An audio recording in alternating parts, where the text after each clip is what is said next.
Cameo, proving Lucasfilm has learned from one mistake that plagued Obi-Wan Kenobi. The Mandalorian Season 3, Episode 5 proved in one huge way that Lucasfilm has learned from one of Obi-Wan Kenobi's biggest mistakes. Since Disney has transitioned the future of Star Wars to TV, the universe has become arguably even more interconnected than before. One of the main ways this has been proven to be the case is through the transition of animated Star Wars characters into live-action projects. This began with the likes of Katee Sackhoff's Bo-Katan Kryze and Rosario Dawson's Ahsoka Tano appearing in The Mandalorian Season 2. Since then, animated characters like Cad Bane have been featured in the Book of Boba Fett, before Zeb Orrelios from Star Wars Rebels made an appearance in The Mandalorian Season 3. Through Zeb's The Mandalorian cameo, Lucasfilm has proven to have learned from the mistakes of another animated character that made the switch to live action, Obi-Wan Kenobi's Grand Inquisitor. Zeb's Mandalorian return fits perfectly with his animated counterpart. The core reason why The Mandalorian proves Lucasfilm has learned lessons from Obi-Wan Kenobi is simply how phenomenal Zeb looked in live action.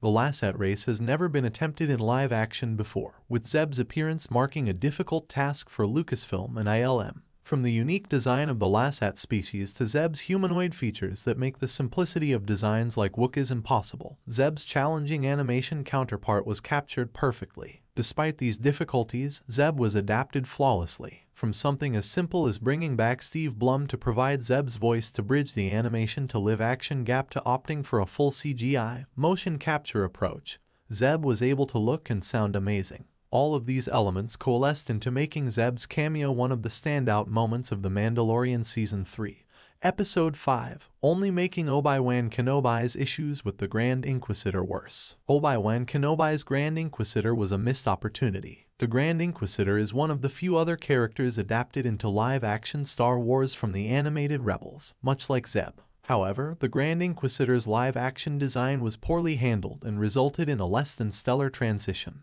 The most obvious mistake Obi-Wan Kenobi made with the Grand Inquisitor was making the design too different from Rebels. In Rebels, the character had piercing yellow eyes, sharp teeth, and an elongated, oval-shaped head akin to the other Pau'an live-action characters seen in Star Wars Episode 3 Revenge of the Sith. In Obi-Wan Kenobi, the design had a smaller, more normal-shaped head and lacked the piercing eyes of its counterpart, simply resulting in a poor translation of the original character. Similarly, Obi-Wan Kenobi changed the Grand Inquisitor's actor. One of the more threatening elements of the Grand Inquisitor in Rebels was Jason Isaacs' fantastic voice performance, with Rupert Friend not bringing the same gravitas to the role. Lucasfilm clearly learned from the criticism, as Zeb in The Mandalorian is incredibly faithful to the animated design, and the returning voice work of original actor Steve Blum bridges the formats. Please show your support by hitting the thumb up button, subscribing to our channel, and turning on the notifications bell so that you can keep to date with our content releases. Also, leave your question and thoughts below. So thanks for watching and I will see you in the next videos.